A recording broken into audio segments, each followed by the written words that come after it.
He looked at you with eyes that were absolutely piercing, not hostile, just real sincerity that said this man is unusual.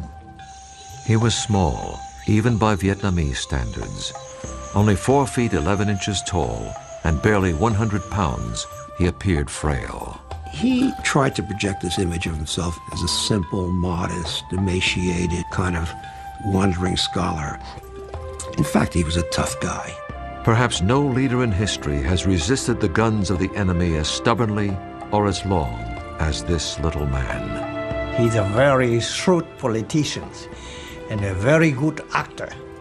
He had an unshakable will that helped liberate a country and humble a superpower.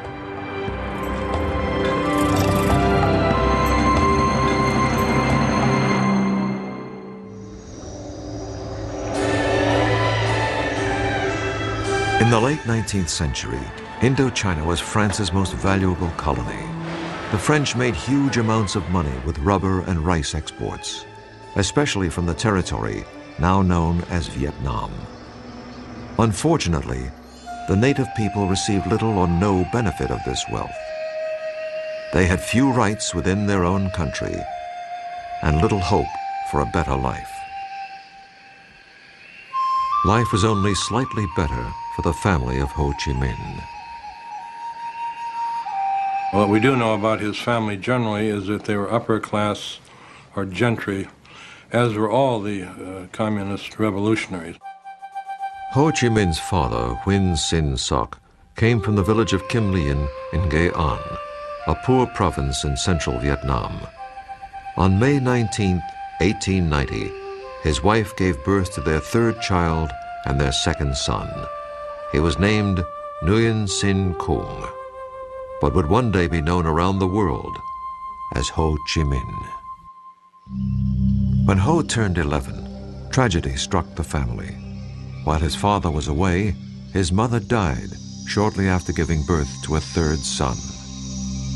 You can imagine the effect this had. I mean, being faced with the fact that his father was away and his mother had died, and he was responsible for this, basically an infant. And when his father came back to Hue, he took him back to his home village. Ho Chi Minh's father served as a mandarin or local official and spent a great deal of time away from home. Fortunately, relatives and family friends helped take care of Ho and his brother and sister. Initially, Ho's early education was in the traditional study of Chinese characters and Confucian philosophy. But in his early teens, his father apparently became convinced that for his sons to succeed, they needed a French education. He sent both of them to a preparatory school run by the imperial regime in such a way as to instruct the students in the French language and French culture. Though Ho's father worked for the imperial bureaucracy, he routinely criticized it for so easily relinquishing the country's independence to the French. He was recalled to Hue, and eventually he was dismissed entirely from the bureaucracy. And it's at that point that his life fell apart. And he went to Saigon, he took a job for a while on a rubber plantation. Later he sold traditional medicines. Ho's father spent the rest of his life wandering the countryside, struggling to make a living, while Ho lived in Hue. He saw less and less of his father. This had a great impact on Ho. He also believed that his father had been punished for simply saying what everyone knew was true. Most Vietnamese suffered greatly at the hands of their colonial masters.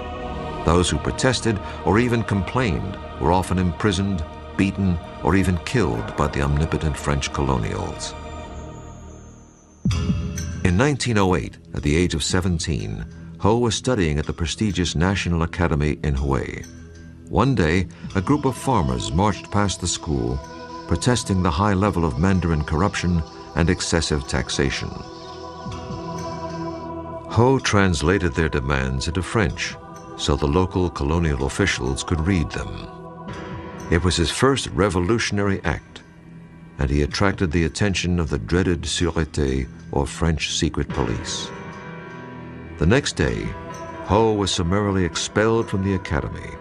It was his last day of formal schooling in Vietnam. So here's this young Ho Chi Minh who is becoming educated and has a certain amount of resentment toward French colonialism. But at the same time, he knows enough about France to be captivated by the great French ideals of liberty, equality, fraternity, and he wants to see how those ideals are really practiced in France. They're not practiced in Vietnam, where you have a rather repressive French colonial system. Ho had inherited his father's rebelliousness and his wanderlust. At the age of 21, he entered a merchant marine school where he learned how to be a kitchen helper. This new skill enabled him to leave Vietnam and go abroad.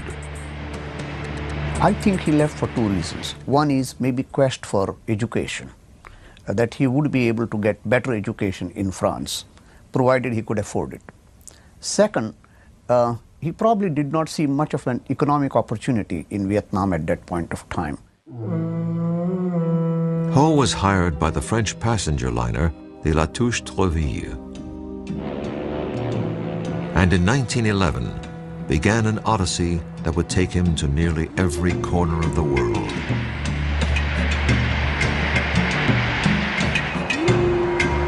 Over the next few years, he saw the terrible impact of colonialism on many other countries. This had a profound influence upon him. Finally, Ho arrived in France. Despite his anti-colonial sentiments, Ho applied for entrance to the French colonial school that trained officials to serve in France's colonies around the world. This was hardly the career path of an anti-French revolutionary. Ho's application was turned down.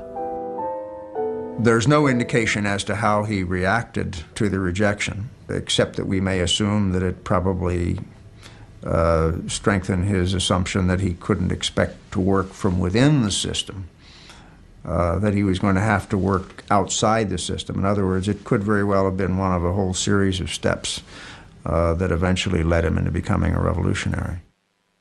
Ho wandered around France for a year or so. He supported himself with a variety of odd jobs, including gardening and dishwashing. He went back out to sea between 1911 and 1917, traveling to Africa, South America, and even the United States. On one trip, he reportedly jumped ship in Boston and made his way down to New York City. I mean, here he is seeing, as it would be to any kid from this faraway place, the skyscrapers, the highways, taking the subway up to the Bronx, taking the ferry to Hoboken. He was absolutely dazzled by the Statue of Liberty and everything it represented. While working as a dishwasher in New York's Chinatown, Ho was amazed to learn that immigrants in the U.S. were entitled to legal rights that the Vietnamese weren't allowed to have under the French in their own country. He said, I was with the lowest labor types in New York. There were blacks, there were Chinese, and they weren't quite as well treated as the Anglo-Saxons. But he said, you know, they could all vote. And this impressed him tremendously. Shortly before the start of World War I, Ho left America and sailed to England. He found work in the kitchen of the famous Carlton Hotel under the legendary French chef Escoffier. Escoffier is very impressed by Ho because Ho speaks French, because he's very courteous, and eventually is promoted to being the assistant pastry chef. While in London, Ho had met many other passionate anti-colonialists from places like India, Africa, and Ireland. These contacts rekindled Ho's own nationalist notions. He rededicated himself to liberating his homeland. In 1917, he decided to forego a promising career as a pastry chef and move to Paris. He would learn how to become a revolutionary.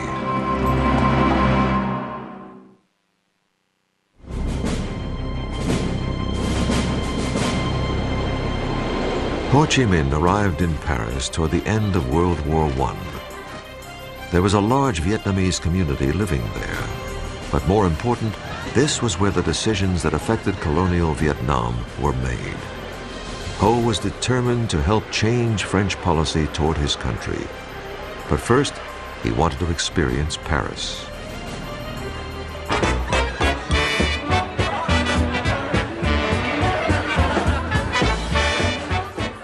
He wandered around the town and would go to art galleries, take in lectures, improving his French. He used to love to go to music halls, and one of his favorite singers was Maurice Chevalier. And he memorized these songs and went on for the rest of his life, without the straw hat, of course, singing Maurice Chevalier songs. In Paris, Ho supported himself through a variety of odd jobs. He worked as a cook and he retouched photos. He even reported on boxing matches and reviewed films for a French newspaper. Of course, his primary goal was to somehow organize Vietnamese expatriates into a movement that would pressure the French government into improving conditions in his homeland. People who encountered Ho Chi Minh in those days tended to say pretty much the same things. Very intense young man, very anxious to learn, very idealistic, a man very much driven by ideas. But what was remembered about him perhaps more than anything else was his sharp eyes that essentially seemed to penetrate the soul of the person who was talking to him. Ho discovered that there were many Frenchmen who were sympathetic to his cause. These liberals encouraged him to join their socialist group and to write and publish his own ideas. Soon, Ho and other Vietnamese expatriates began publishing an anti-colonial newspaper directed toward the Vietnamese community in France. Their leaflets were even smuggled back to Vietnam. All of his writings really are on that theme, what a rotten deal colonials are getting all over the French Empire, which indeed they were. And Ho's point of thinking is, how do you fix this? Do you fix it with revolution? Do you fix it with violence? How do you do it? Writing under the pseudonym Nguyen Ai Quoc, or Nguyen the Patriot, Ho simply advocated better treatment and equal rights for his people, not revolution. He achieved a near-legendary status in certain circles back in Vietnam, where his rhetoric was considered visionary. Ho also attracted the attention of the imperial regime back home. They accused him of inciting treason and condemned him to death if he ever returned to Vietnam. In 1919, U.S. President Woodrow Wilson traveled to the Versailles Peace Conference to present his famous 14-point plan for world peace. Ho and his associates discovered that one of Wilson's key points was that all nations deserve the right to self-determination. Ho believed that this meant that the U.S. was advocating the end of the colonial system.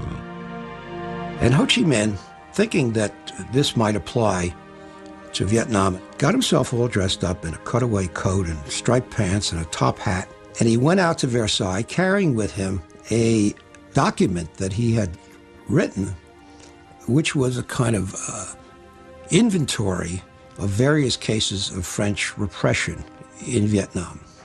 And his idea was to give this to Wilson so that the United States would then exert pressure on France. Well, he got very rudely rebuffed when he tried to go in to see Wilson or even deliver this. Ho had believed that President Wilson would be sympathetic to Vietnam's plight. He was greatly disappointed that he was unable to present his case. This forced him to look elsewhere for help. A socialist showed Ho a paper that had been written by Vladimir Lenin. In it, the Soviet leader wrote that one of the keys to the spread of communism was the liberation of all colonies. The Russians wanted to end colonialism not because they loved the people who were under colonial rule, but for their own selfish interests. They wanted to weaken the Western powers. But regardless of what their motivation was, they were the only power at the time to advocate it and to actively want to offer help. And it's at that point, as he basically points out, that he determined to become a follower of Lenin, not because he had any understanding of Marxist ideology, but because he loved the strategy that Lenin had set forth as a means of liberating the colonial peoples. In 1920, Ho became one of the founding members of the French Communist Party. He was 30 years old. He had become a great propagandist while living in Paris, but he wanted to learn how to turn rhetoric into revolutionary action. He believed there was really only one place to learn this craft: Moscow. In 1923, Ho received an invitation to join the Comintern, the organization set up by the Soviets to export Marxism and Leninism around the world. He jumped at the opportunity. He disappeared from Paris, leaving his friends wondering what had happened to him. I think what drew Ho to Moscow, first and foremost, was nationalism, the desire to find help to liberate his country and his people. Ho became an important member of the Comintern. He now took his orders from Moscow. I always felt that Ho Chi Minh had very little time for Marxism as a philosophy, as a way of interpreting history. He had great admiration for Leninism and the techniques and the methods to be used. The rest of the world may have abhorred Lenin's tactics, but Ho was devoted to them. He believed that he had found the blueprint for liberating his homeland.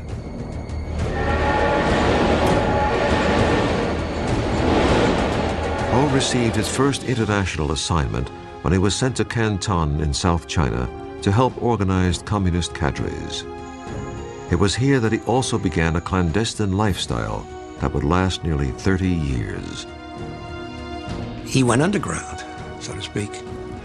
And you have him wandering around the world under a wide variety of aliases.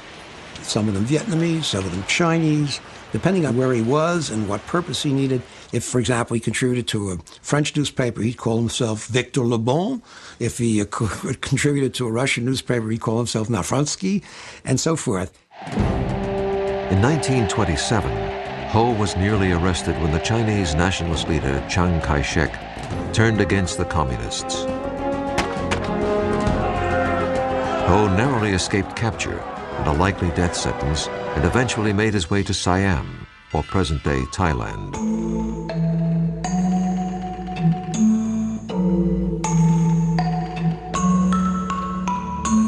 He avoided detection by agents of the Sûreté, or French secret police, via a clever ruse. He learned some Thai, shaved his head, donned a saffron robe, and traveled as a Buddhist monk. There was a large Vietnamese community living in northeast Thailand, so Ho preached his cause as he wandered from village to village in disguise. I don't know of any other leader of his stature having done this kind of masquerading under different guises or having had to change his name so many times, which makes me wonder whether this was just a necessity or was it the sense of the drama in the man that prompted him to do this. For most of the 1930s, Ho's whereabouts were not known. He had even been reported dead. Ho just disappeared. He was either in the cave of Yan'an with Mao, he was in a Stalin jail. There's no world figure that you can say that we don't know where he was for almost a decade. And again, this was not accidental. I mean, he didn't want to be found. Ho emerged again on the world stage shortly before the outbreak of World War II. He'd always believed that there would one day be a time when the conditions would be just right to begin the liberation of his homeland.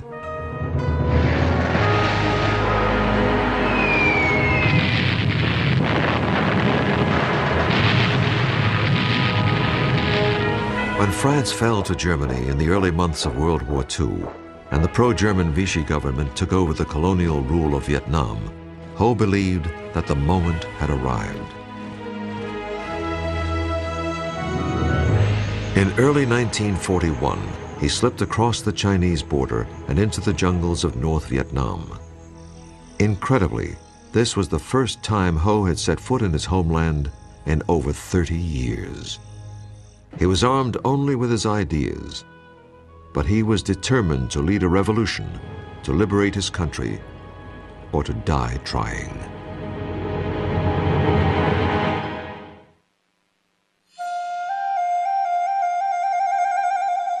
When Ho Chi Minh walked across the border into North Vietnam in 1941, it marked the first time he had set foot in his country since 1911. He had no weapons, almost no money, and very little support.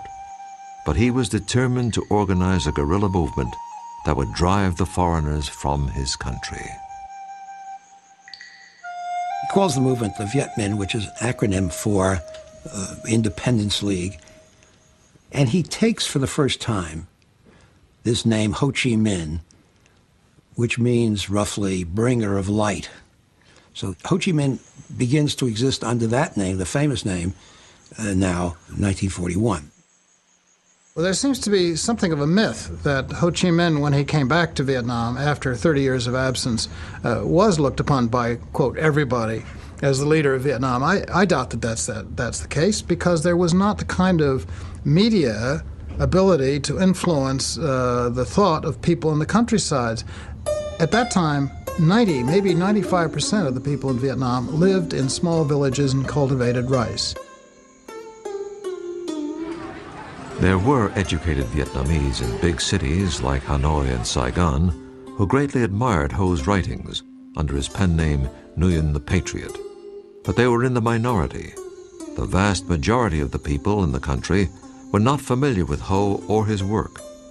In fact, most of them could not read.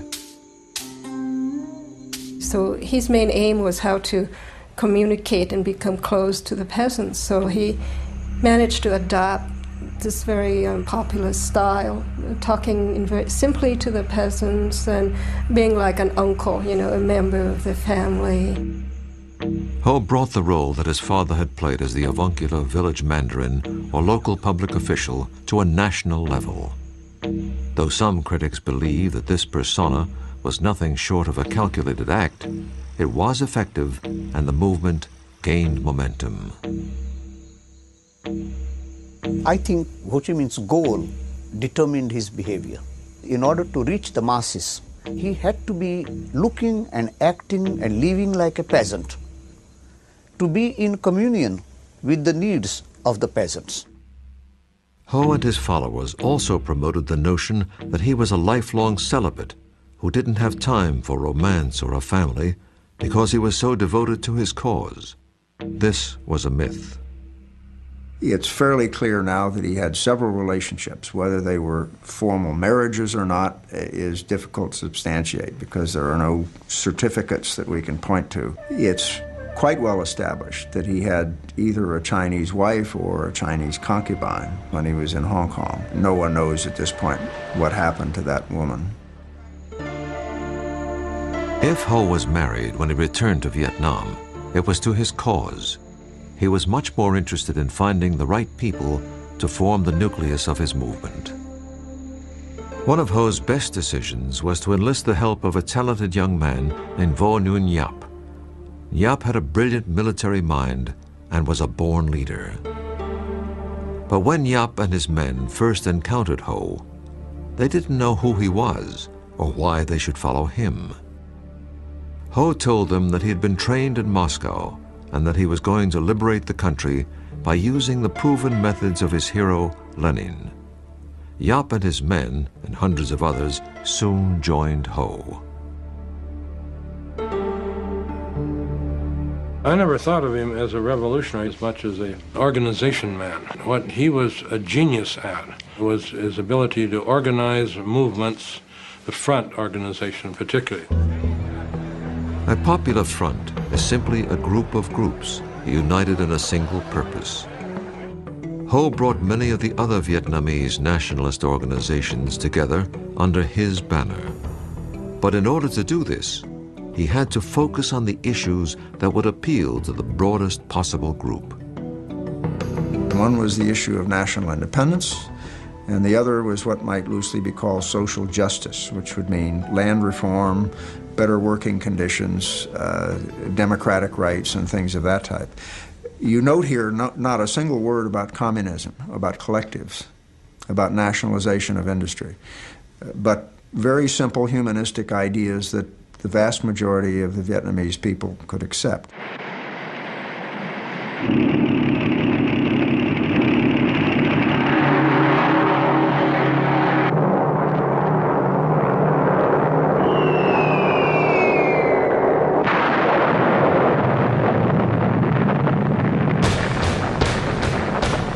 On December 7, 1941, Japan bombed the U.S. fleet at Pearl Harbor, Hawaii, and then launched an all-out attack against the British and Dutch colonies of Southeast Asia.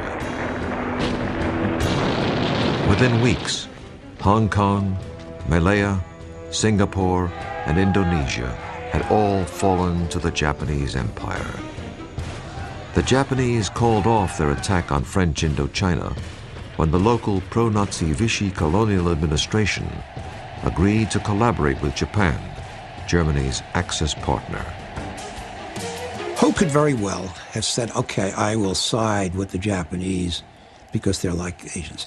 But he came to the conclusion, very wisely, look, the Japanese are no better than the French. They're both aliens. Neither one of them is going to do us any good. Ho Chi Minh traveled to South China.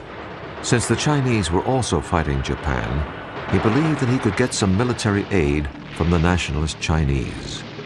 To his surprise, he was arrested by the local authorities because he was a communist.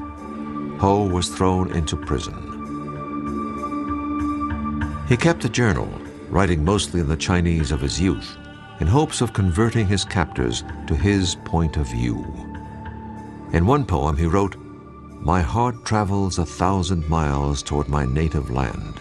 Innocent, I have now endured a whole year in prison. Using my tears for ink, I turn my thoughts into verse." Ho's health deteriorated as the months passed. He had to find a way out of prison, or he would never live long enough to liberate Vietnam.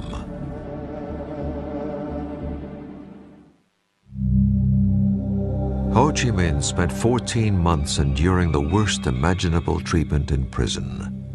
As the war worsened for the Chinese, Ho convinced his captors to release him so that he could gather intelligence on the Japanese. He was released in 1943 and walked all the way back to his old base in North Vietnam. His co-patriots were stunned. They thought he had died. Once again, he became the leader. He was 53 years old.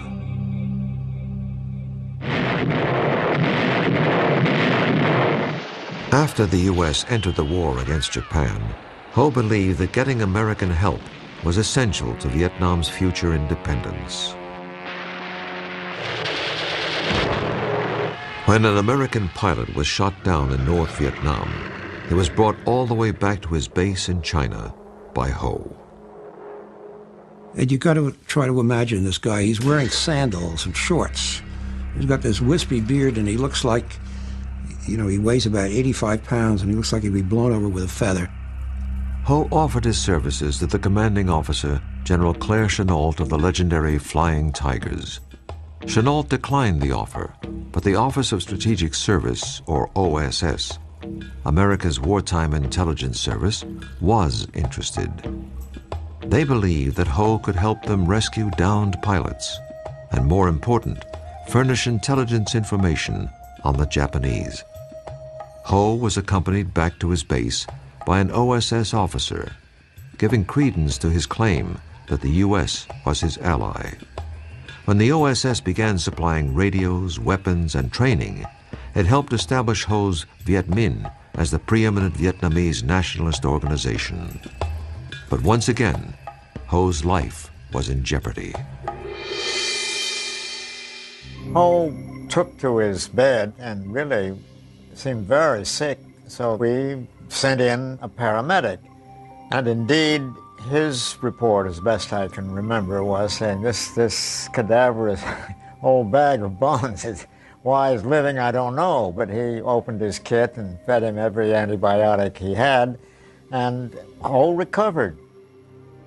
Ho greatly appreciated the Americans, and he impressed all of them. He not only spoke and wrote in English, but he seemed to understand their culture, too. He had also acquired a very American habit. He liked to smoke American cigarettes, Philip Morris in particular. But he always carried in his front pocket Vietnamese packets of Vietnamese cigarettes. And then those are the ones that he will offer to the guests. In August of 1945, 2 atomic bombs brought the war to a rapid conclusion. When Japan surrendered, there was really no one in control of Vietnam. Ho moved quickly into the gap. With General Vo Nguyen Giap leading his guerrilla forces, they took control of the north. That must have been an electrifying experience for the masses, and they must have felt that this was the moment. On September 2nd, 1945, nearly 500,000 people attended a huge rally in Hanoi. Ho gave an independence speech that began with the words, "We hold these truths to be self-evident, that all men are created equal, that they are endowed by their Creator with certain inalienable rights, and that among these are life, liberty, and the pursuit of happiness." He quoted directly from Declaration of Independence, and maybe what he was doing was flattering United States so that they could be on his side. He was disarming his opponents by saying that he was not going for Marxist revolution, he was only going for plain, simple independence for his country. He'd admit to being a communist. He said, you know, my purpose is to free up Indochina. I'm not doing anything different than you did in 1776. You managed to deal with it pretty well, and that's all I'm trying to do now. Do you have any problem with that? Ho had no illusions about the tenuous nature of Vietnamese independence. In perfect English, he wrote a letter to his OSS contacts stating, "The war is won, but we small and subject countries have no share or very, very small share in the victory of freedom and democracy. Probably, if we want to get a sufficient share, we have still to fight." Ho went to Paris in 1946 in hopes of working out a compromise where Vietnam could become autonomous within the French Commonwealth. I think Ho Chi Minh was trying to postpone the inevitability of armed conflict with France, because I think he was under no illusion that the French would give up without a fight. Ho's mission to Paris failed. Back in Vietnam, conditions were even worse than they had been before World War II. The French army returned and brutalized the country. As many as 2 million Vietnamese starved to death during a famine, while rice was exported to France. Ho appealed to the U.S. for mediation, but never even received a reply. The emerging Cold War between the Soviet Union and America made France's participation in the defense of Western Europe critical to the U.S. The French agreed to cooperate with the Americans, but the U.S. had to keep out of France's colonial affairs. Ho Chi Minh was meeting with a rather sympathetic French official. He said to him something that is very, very important, that the French didn't understand at the time, and which also becomes important later for the United States.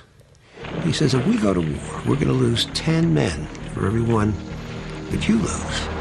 But in the end, we'll win and you'll lose. By the end of 1946, Ho, General Giap, and the Viet Minh were back in the jungle fighting a guerrilla war against the French.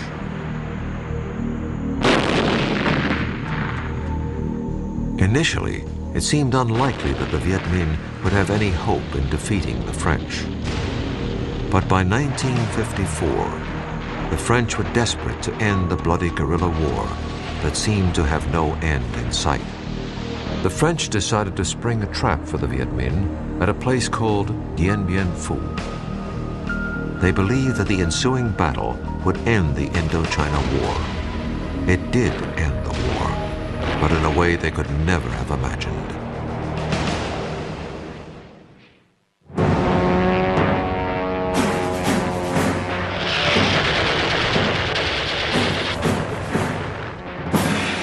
In March of 1954, the French army believed that they had lured Ho Chi Minh's forces into a trap near a remote outpost called Dien Bien Phu. Unfortunately for the French, they only trapped themselves. The battle cost the French over 15,000 casualties. It also cost them Indochina. The Viet Minh victory over the French marked the first time that a European power had been defeated in battle by its colony since the American Revolution.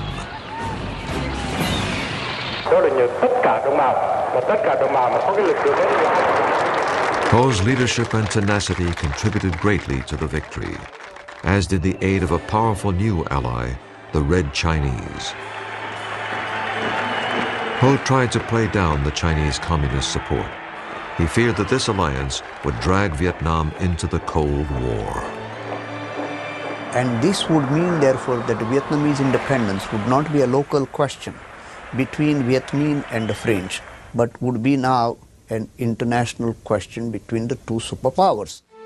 Despite the victory at Dien Bien Phu, Vietnam's fate would ultimately be decided at a peace conference in Geneva. Both the Soviet Union and Red China urged Ho to accept the terms of the Geneva Peace Agreement, which divided the country in half at the 17th parallel. It took all of Ho's political skill to get his colleagues to accept the compromise.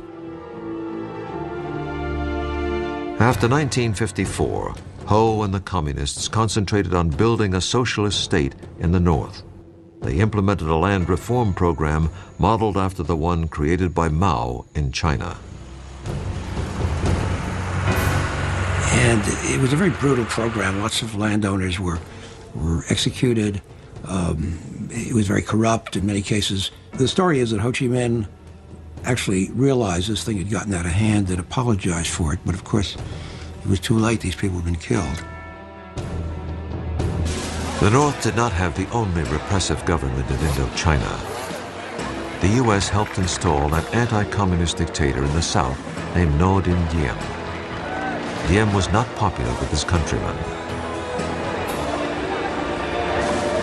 In the Geneva Peace Treaty, Ho had been promised an end to foreign intervention and nationwide elections, which he most certainly would have won. Diem and his U.S. backers did not allow the elections to take place. By 1960, an anti-Diem resistance movement engulfed the South in a guerrilla war.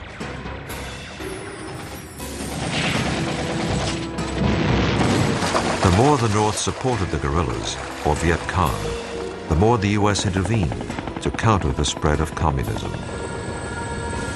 Just as Ho had feared, Vietnam had become the key battlefield of the Cold War.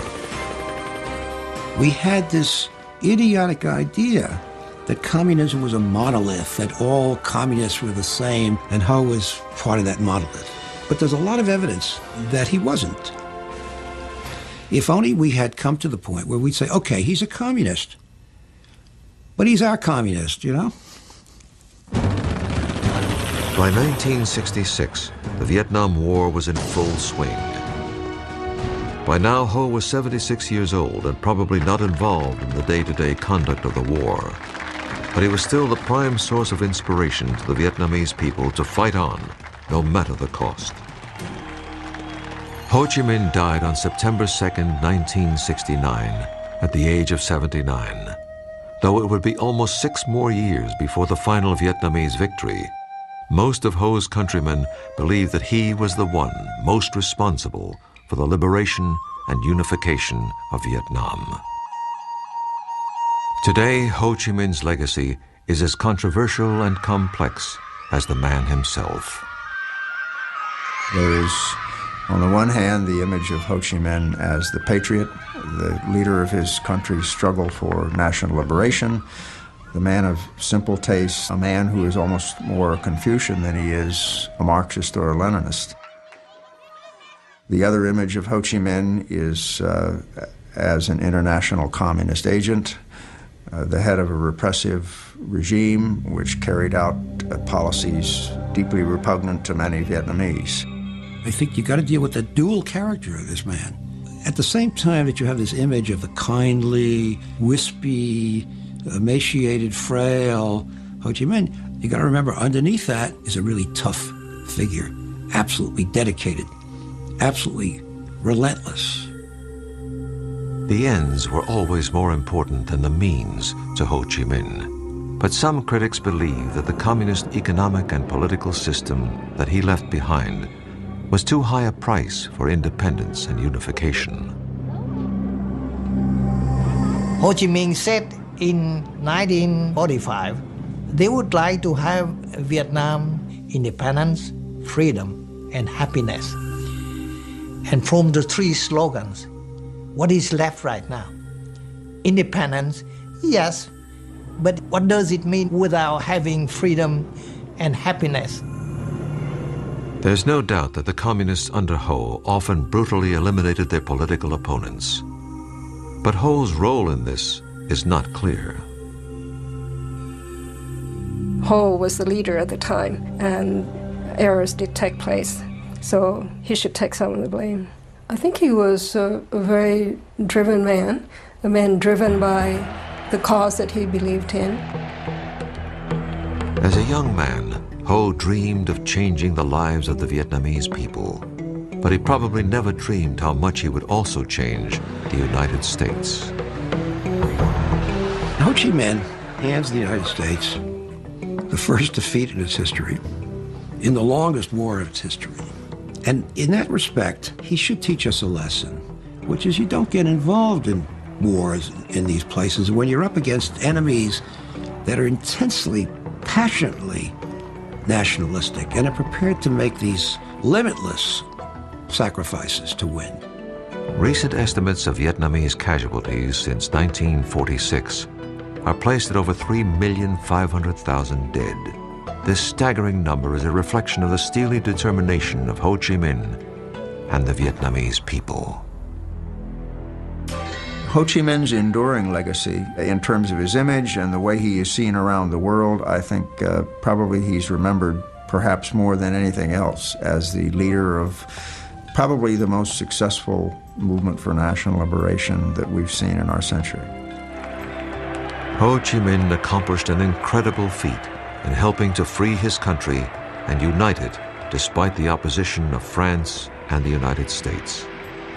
This achievement required the efforts of a man who was part Lenin, part Gandhi, part Confucius, and all Vietnamese.